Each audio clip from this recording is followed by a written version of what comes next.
boîte na bino balandi nyonso ya boso ya émission Sauvo le peuple partout bozolanda biso partout à travers le monde. Capitale de la République démocratique du Congo, Kinshasa, Gombe, Ngaliema, Mongafula, partout bozolanda biso na 10e rue Louis bozolanda biso na 3 communes à ville ya Bunya, bozolanda biso na 24 quartiers, pourquoi pas na 5 territoires qui coptent la province de l'Ituri, notamment le territoire de Njugu, Irumu, Aru, Mambasa, Mahagi, partout bozolanda biso topesi bino mbote.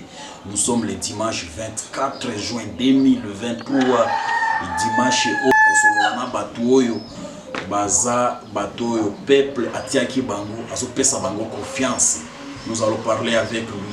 C'est très important aussi parce que annonce Salema qui c'était déjà depuis le jeudi. Normalement l'émission devrait passer le vendredi.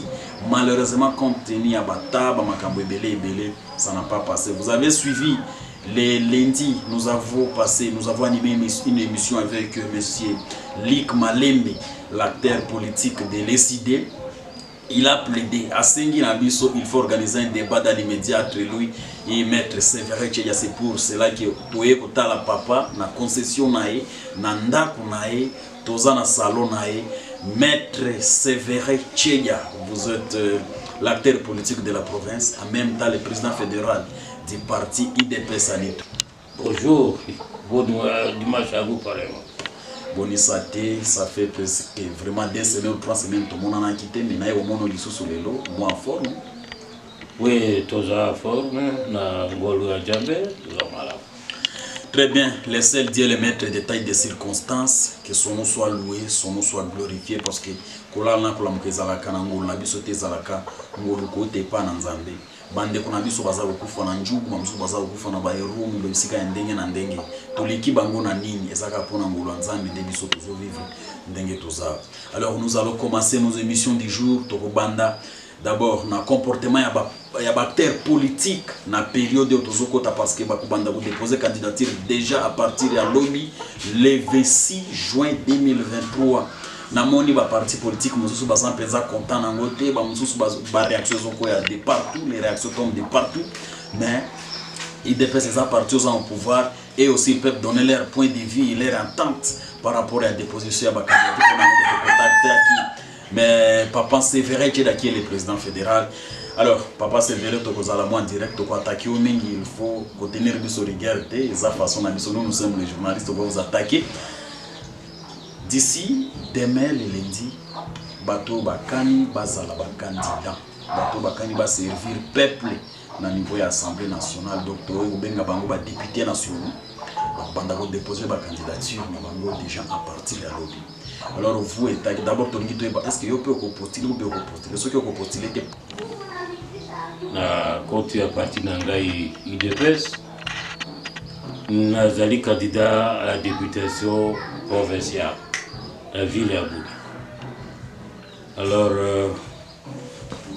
Ngaye, le cola, monsieur Lobby, dans le parc, il y a UDPS. Pour la quota UDPS, Banda, Boumouana Nangaye.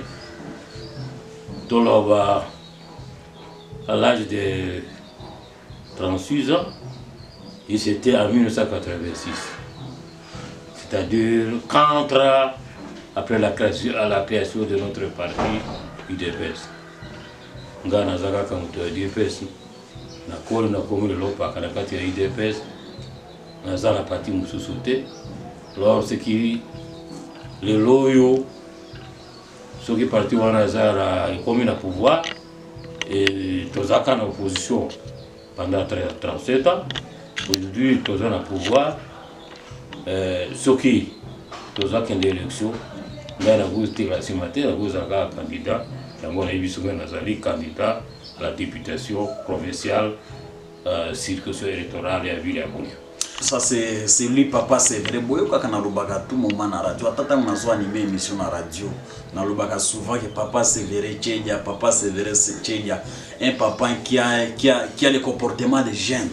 Un papa oyo asia azana politique mais azana comportement ba jeune mais ceux qui otali âge na ils a déjà mutu azana presque azokende na ba 80 d'âge, mais ce que mon comportement na on a besoin de gens pareils ba o ba ko servir mboka na kati ya bosolo ko sunga peuple o baza dernier, ça sera très important. Alors les gens qui nous suivent peu à l'intérieur bozolanda biso partout à travers le monde, vous pouvez nous écrire à travers les numéros 082 04 96 743 082 04 96 743 bozolanda biso depuis je peux dire même depuis Afrique du Sud.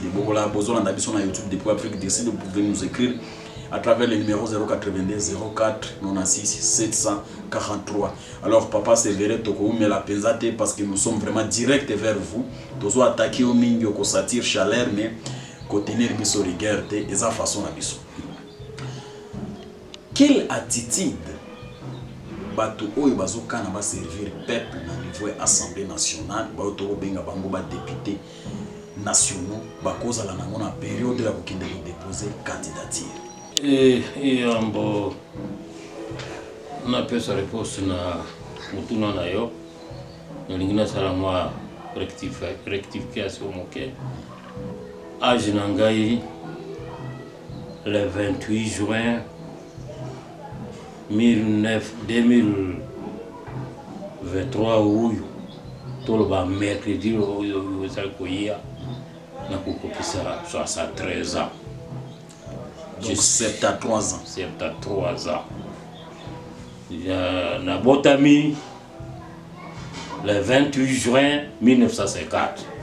Très bien, ça c'est très important parce que d'ici là dans 4 jours ou 3 jours tokoyawa tokobina tokoyemba joyeux anniversaire d'ailleurs tokoyemba ngwa wanasuka parce que c'est aussi proche tokoyemba ngwa. Alors nous allons épée sur attitude ya bateau bazokana ba servir le peuple na niveau assemblée nationale. Quelle attitude c'est déjà la paix d'abord? Attitude oyo candidat yo zali ko aspirer la députation nationale top provincial ezali tozala na moment na période oyo ba démocrate ya solo parce que exercice yo tozala nango ya kokende na lengo élection ezali manifestation ya la démocratie. Ce que tout le but mboka yo to benga République démocratique ya Congo to yambi démocratie na mboka oyo il faut makambo nyonso tozali kozala oyo kende na élection ele kana kati ya tolérance ezala mobulu te attitude comportement na biso ezala que le meilleur gagne.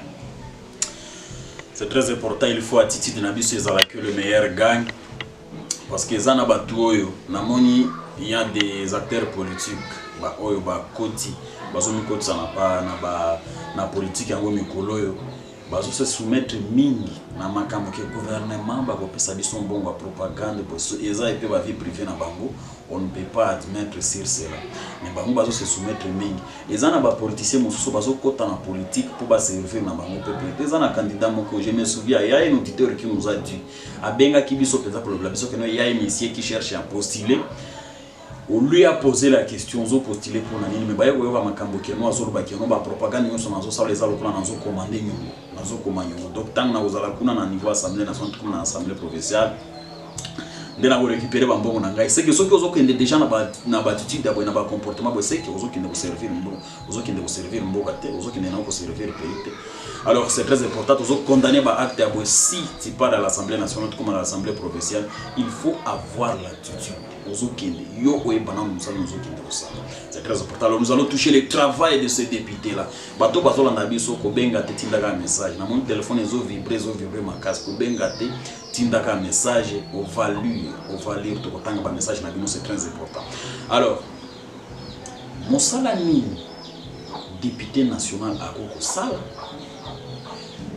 ou bien député national akoko sala na mosala ni ça c'est Dédé, yo mtozo postuler na députation, ozo kende na députation provinciale, député provincial, tout consort.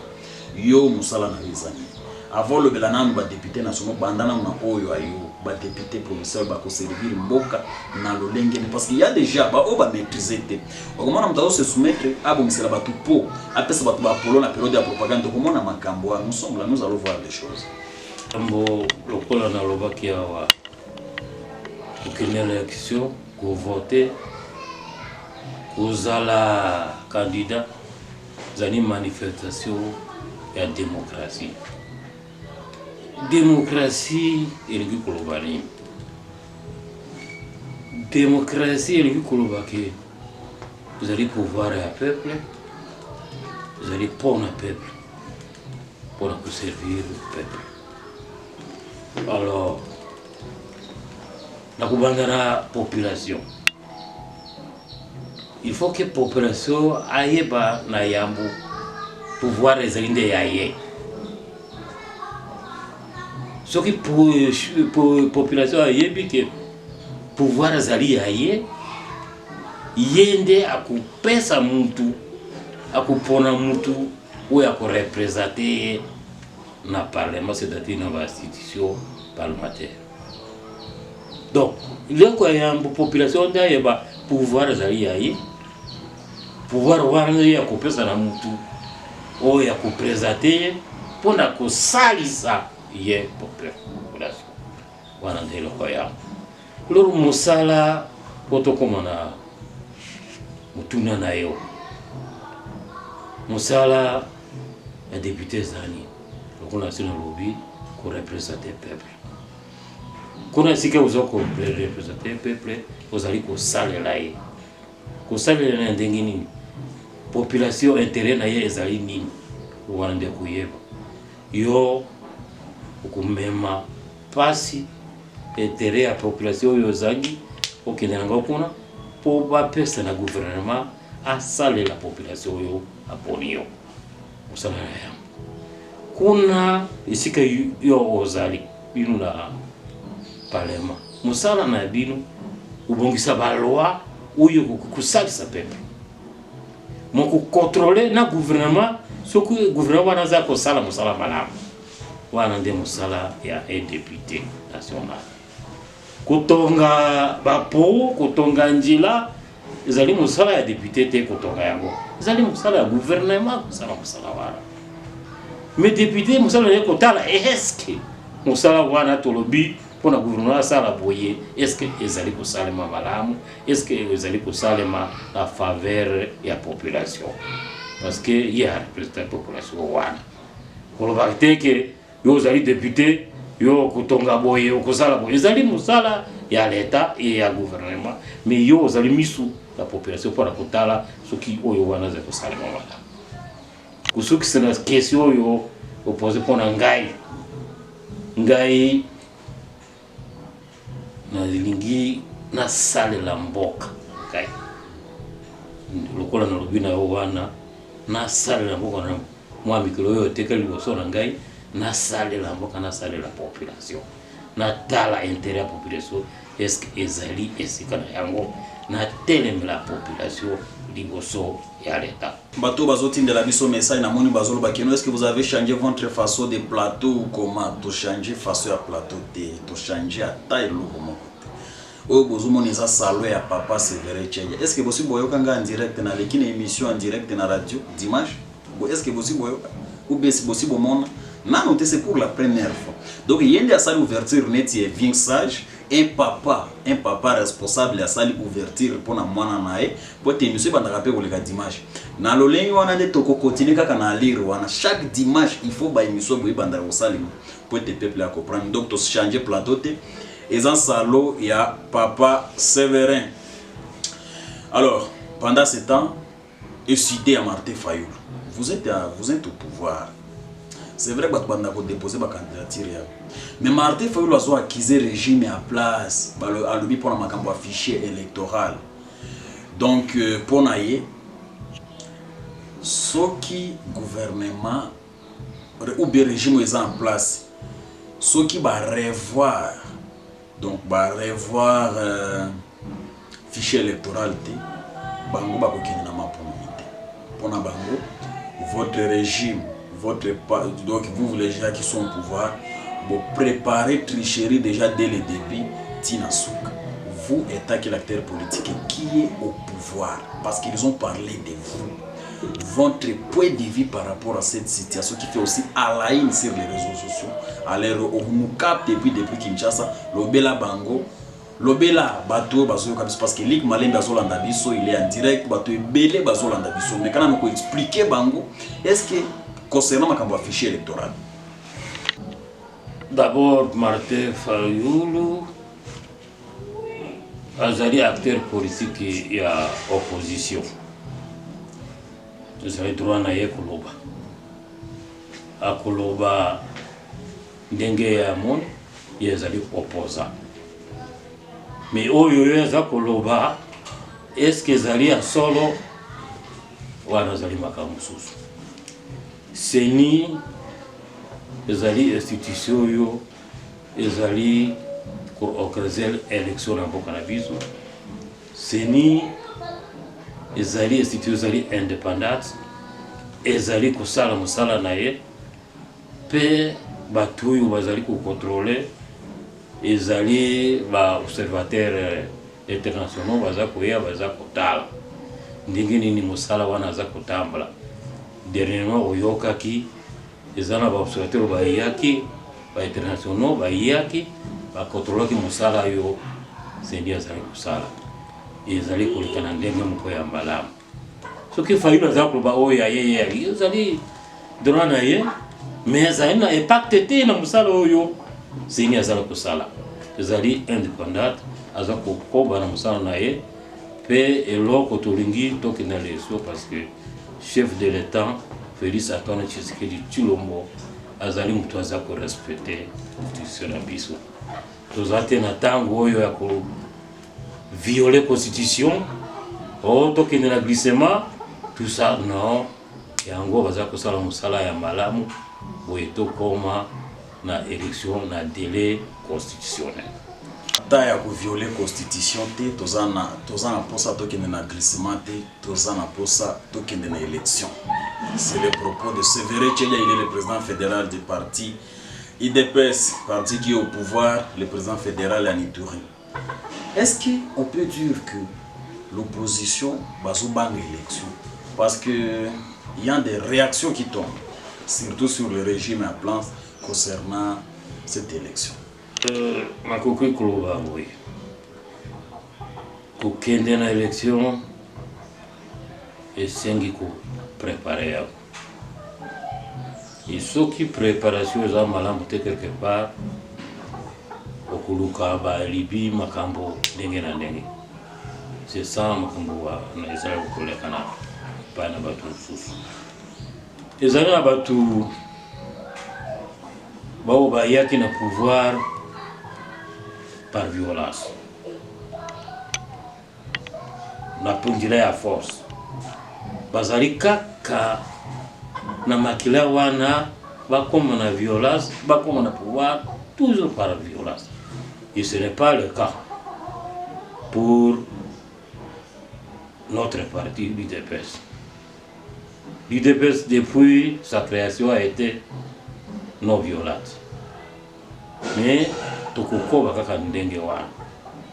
Alors, bao peut-être bazali prêter peut-être bameseni na kokoma na pouvoir na njira ya bokasi baza kulinga ata boye bajonga na pouvoir kaka na bokasi soko azali prêter préparation za na esika na yango te alobaki non eloko songolo bakala ezali bien te oyo wana azali lukuta munene peuple ati ya mutu na makambo ya ndenge wana te bozoyoka ndenge via zoloba boyoki ndenge papa azoloba bino moko bozoyoka azobimisa ba makambo ebele donc azobimisa ba secret ebele azopesa ba révélation azopesa pe ba secret donc les gens qui nous suivent vraiment c'est très important batuna moni message ezokota message c'est très important bokomela biso bo encourager mosala obiso tozo sala bo encourager mosala obiso tozo sala c'est vrai que minute ezokende mwambango mais bo encourager mosala obiso tozo sala. Moi je suis qu'un petit monsieur, mais c'est Dieu qui m'a donné un petit don. Ça c'est un petit don que Dieu m'a donné. Bo encourager mosala tozo sala. Alors tokoti kala kaka na politique il faut toucher la recrudescence de la violence en Ituri. Ba dialogue izo salima. dialogue intercommunautaire wa ba jeune uti aussi là on a hôtel Caribou na Irumu lelese bavanda ki na Babira Nandi bavandi na l'est. Tout ça c'est toujours à la recherche de la paix. Alors vous voyez acteur politique de la province, vous avez quelques 2 ou 3 minutes comme ça au balai, au salon analyse par rapport à l'olengio makamboiso qui est dans la province, comme ça on revient pour une question et puis au clôture pour la journée d'aujourd'hui. Ba dialogue ça ezali ko sala ema katira ba différentes communautés à mboka ya biso pour la paix ezonga na mboka na biso ou bien na etando la biso ya province ya Ituri. Ezali eloko ya malamu, ezali eloko ya ko encourager parce que à travers makanisi wana bazali ko appuyer volonté les actions ya chef de l'État. Parce que Félix Antoine Tshisekedi Tshilombo aza mutu aza kulinga coûte que coûte tobimina kati na makambo oyo bakotisi biso na kati ya maele mabe. Mboka na biso bakotisi biso na makambo oyo mpona intérêt na bango na njila ya pamba. Ezala esika eza kuuta ya musika, ezala kuzali kuuta na mutema na bana mboka ya Congo po bangisi ba meseni kuzwa mosolo na njila ya mabe. Alors soki ba communauté na biso ba komi kuzwa idée ya bango bazwa solution ba na ba dialogue ezali malamu parce que yango ezali ko appuyer volonté na action ya chef de l'État oyo aza kolala te aza linga coûte que coûte paix durable na est ya République démocratique ya Congo. Irumu topesi mbote na papa Sévérin mbote na yope. Mais comment émission eza muke, ce que je peux dire aux gens eza par rapport ya makambo yo kwa sime émission mobimba oyo ezoleka en direct, ce n'est pas facile. C'est tout est travail ezalaka facilité donc kwa sime émission mobimba boy ezalaka facilité. Bonjour ma radio, bonjour aussi à Bonnes en TV. C'est moi et Joël depuis Goma. Je vous capte 5 sur 5. Pourquoi pas tu n'as pas posé sur la situation des Codeco dans les territoires d'Indjougou. Dossier en Codeco, on va revenir sur ça.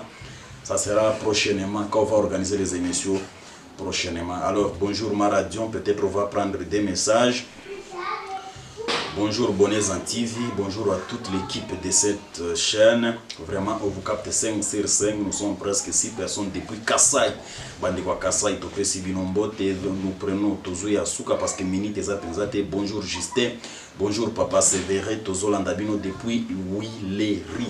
Topé Sibinombote. Na Willery, Tozo Landabiso. Moi, je suis qu'un petit messier. Mais je suis en face des gros papas et grands papas vraiment. Oyo. Azo pesanga ekolisanga musala. Donc c'est à travers le par rapport à propos azo bimisande na son comprendre makambo ezo kende. Yo kozala pour moi je dis ça souvent. Bato baza en pouvoir lelo. Bazala ki à l'opposition. Le bato baza en opposition lelo bazala ki en pouvoir lobby. À chaque pouvoir ba oyo bazala ki boyo bazolo bakeno bande na biso bazala ki mabe. Ba oyo bazala ki mabe mais ça qu'on pose comme question. Qui sont des bons côtés? Parce que vous connaissez tous qui sont des bons côtés. Ça sera très très important. Alors, tout cas, presque ce qui n'a pas des questions comme ça, tout balayer, tout si le sango. Biloko tolingi toyeba. Est-ce que crainte na yo, vous êtes l'acteur politique de la province par rapport à la recrudescence de la violence, surtout dans les territoires d'Indjougou?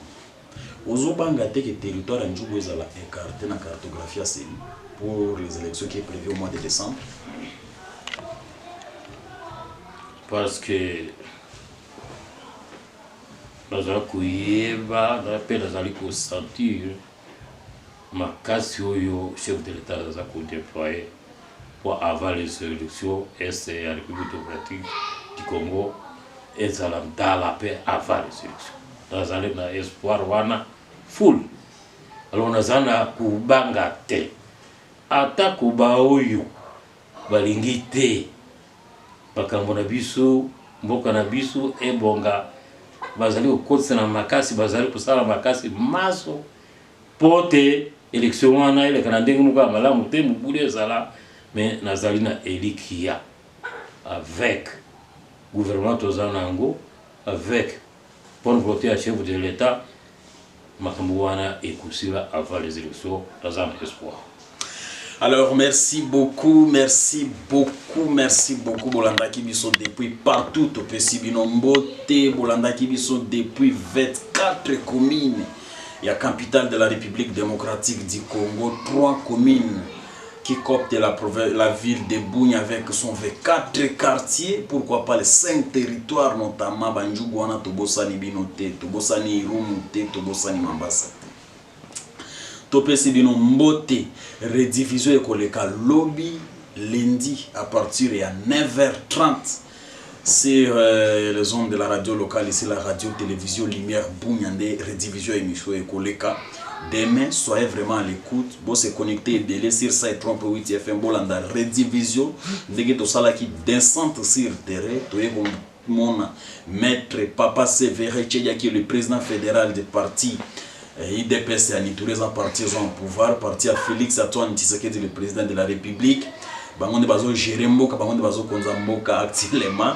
Yende toyaki kotala ti na concession na to kotala ti na ndako na. Alors na ebité soki azana biloko moko mke ya kobakisa même pendant 30 ou 40 secondes comme ça on revient pour le clôture. Ba na ko bazali peuple iturien topesa makasi na chef de l'État. Peuple iturien mboka oyo bakonzi yango bambula mingi mais mabe si okota na mboka ndenge moko ya makasi.